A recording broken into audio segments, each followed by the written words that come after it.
বিসমিল্লাহির রহমানির রহিম।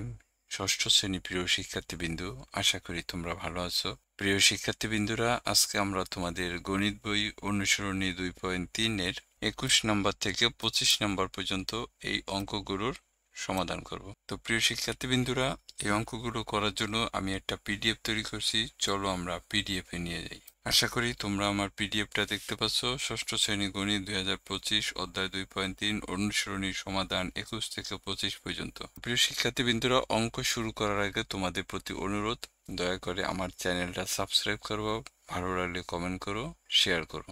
এখানে 21 নম্বর অঙ্কে কি বলছে দেখো, 9 জন শ্রমিক একটি কাজ 18 দিনে করতে পারে। ওই কাজ 18 জন শ্রমিক কত দিনে করতে পারবে?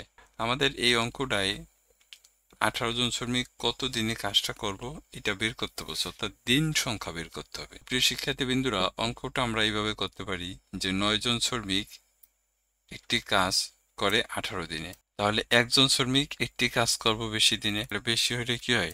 গুণ হয়। 9 গুণন 18। 18 জন শ্রমিক একটি কাজ করব কম দিনে, কম হইলে কি হয়? ভাগ হয়। তাহলে এই 18 কাইটা দিলে কত? 9 থাকে।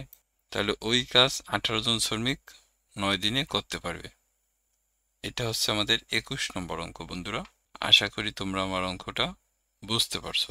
এরপর দেখো 22 নম্বর অঙ্কে কি বলছে, একটি বাঁধ তৈরি করতে 360 জন শ্রমিকের 25 দিন সময় লাগে। 18 দিনে বাঁধটির কাজ শেষ করতে হলে কতজন অতিরিক্ত শ্রমিক লাগবে? 360 জন শ্রমিক 25 দিন কাজ করে একটা বাঁধ তৈরি করে। এখন ওই বাঁধটা যদি 18 দিনে শেষ করতে হয়, তাহলে তো শ্রমিক সংখ্যা বেশি রাখবো। তাহলে সেই কতজন শ্রমিক বেশি রাখবো ওইটা আমাদের বের করতে হবে, অর্থাৎ অতিরিক্ত শ্রমিক সংখ্যা। তাহলে আমরা এটা এইভাবে করতে পারি, দেখো 25 দিন সময় লাগে একটি বাঁধ তৈরি করতে 360 জন শ্রমিকের। একদিন সময় লাগে একটি বাঁধ তৈরি করতে বেশি জন শ্রমিকের। 18 দিন সময় লাগে একটি বাঁধ তৈরি করতে কম জন শ্রমিকের। 18 36-এর ভিতর 2 বাদ যায়, আর এই শূন্যর শূন্য। 20 দিয়া 25-এর গুণ দিলে 500 জন শ্রমিক লাগে। আমার শ্রমিক আছে কয়জন? 360 জন। 18 দিনে কাজ করতে হলে শ্রমিক লাগবে কত? 500 জন। তাহলে আরো কতজন শ্রমিক আমার অতিরিক্ত লাগবে এটা বের করুন। তাহলে আমরা লিখছি যে অতিরিক্ত শ্রমিক লাগবে কত? 500 থেকে 360 বিয়োগ করলে 140 জন। তাহলে আমরা এইভাবে করুন যে 18 দিনে বাড়তি কাজ শেষ করতে হলে 140 জন শ্রমিক অতিরিক্ত লাগবে। এটা ছিল আমাদের 22 নম্বর অঙ্কের সমাধান বন্ধুরা। আশা করি তোমরা বুঝতে পারছো। 23 নম্বর অঙ্কে কি বলছে দেখো, 25 জন লোক দৈনিক 6 ঘন্টা পরিশ্রম করে একটি কাজ 8 দিনে শেষ করে। 10 জন লোক দৈনিক 6 ঘন্টা পরিশ্রম করে কত দিনে কাজটি শেষ করতে পারবে? তাহলে আমরা এটা এইভাবে করতে পারি যে 25 জন লোক দৈনিক 6 ঘন্টা পরিশ্রম করে একটি কাজ 8 দিনে করে। একজন লোক দৈনিক 6 ঘন্টা পরিশ্রম করে একটি কাজ বেশি দিনে করবে। 10 জন লোক দৈনিক 6 ঘন্টা পরিশ্রম করে একটি কাজ কম দিনে করবে। তো দেখো 8 আর 25 গুণ দিলে কত হয়? 200 হয়। 200 যদি আমরা 10 দিয়ে ভাগ করি, তাহলে এই শূন্য কাটতে দিলে কত? 20 দিন। তার মানে 10 জন লোক দৈনিক 6 ঘন্টা পরিশ্রম করে 20 দিনে কাজটি করতে পারবে।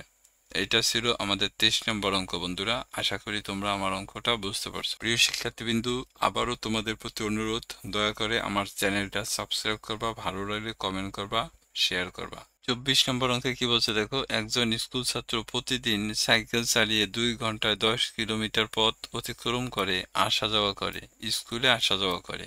সে 6 দিনে কত কিলোমিটার পথ অতিক্রম করে এবং তার গতিবেগ কত এটা বের করতে হবে। অর্থাৎ এই অঙ্কটার ভিতর দুইটা রেজাল্ট বের হবে। প্রথমে সে 6 দিনে কত কিলোমিটার পথ অতিক্রম করে এটা বের করতে হবে, তারপরে গতিবেগ কত ছিল এটা বের করতে হবে। তাহলে আমরা এটা এইভাবে লিখতে পারি, দেখো বন্ধুরা, একদিনে 2 ঘন্টায় অতিক্রম করে 10 কিলোমিটার। এখানে লেখা আছে প্রতিদিন, তার মানে একদিন। তাহলে একদিনে 2 ঘন্টা অতিক্রম করে 10 কিলোমিটার। তাহলে 6 দিনে 2 ঘন্টা অতিক্রম করবো বেশি কিলোমিটার। তা 10 দিয়ে 6 এর গুণ দিলে কত হয়? 60 কিলোমিটার। তাহলে আমাদের একটা রেজাল্ট হয়ে গেল বন্ধুরা, এই যে এইটা, যে 6 দিনে সে কত কিলোমিটার পথ অতিক্রম করছে। তাহলে আমরা 60 কিলোমিটার পেয়েছি। এখন আমাদের বের করতে হবে তার গতিবেগ কত। এখানে লিখছি দেখো, আবার একদিনে 2 ঘন্টা অতিক্রম করে 10 কিলোমিটার। তাহলে একদিনে 1 ঘন্টা অতিক্রম করব কম কিলোমিটার। তাই 2 দিয়ে যদি 10 এর ভাগ করি, 2 10 ভিতরে কত? 5 বাজে। তাহলে নির্ণয় দূরত্ব 60 কিলোমিটার এবং গতিবেগ ঘন্টায় কত?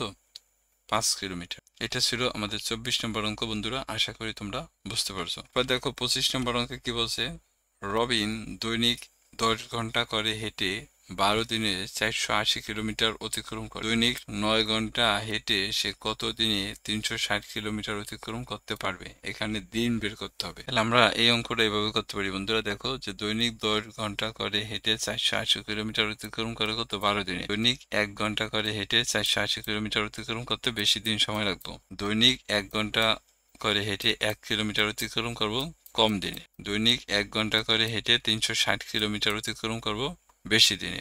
এই যে দেখো 12 গুণন 10 গুণন কত 360। দৈনিক 9 ঘন্টা করে হেঁটে 360 কিলোমিটার পথ অতিক্রম করব কম দিনে। তো এই শূন্য দিয়া এই শূন্যটা কাটছি। দেখো 9 36-এর ভিতর 4 বার যায়, 4 48-এর ভিতর 12 বার যায়, 12 ভিতর একবার যায়, তাহলে থাকে কত 10 দিন। তাহলে দৈনিক 9 ঘন্টা করে হেঁটে 10 দিনে 360 কিলোমিটার পথ অতিক্রম করতে পারবে। এটাই ছিল আমাদের 25 নম্বর অঙ্ক। আর এর মাধ্যমে আমাদের আজকের টিউটোরিয়াল শেষ বন্ধুরা। আমরা পরবর্তী টিউটোরিয়ালে পরের অঙ্কগুলো দেখাবো। ততক্ষণ পর্যন্ত তোমরা সবাই ভালো থাকো। সালাম।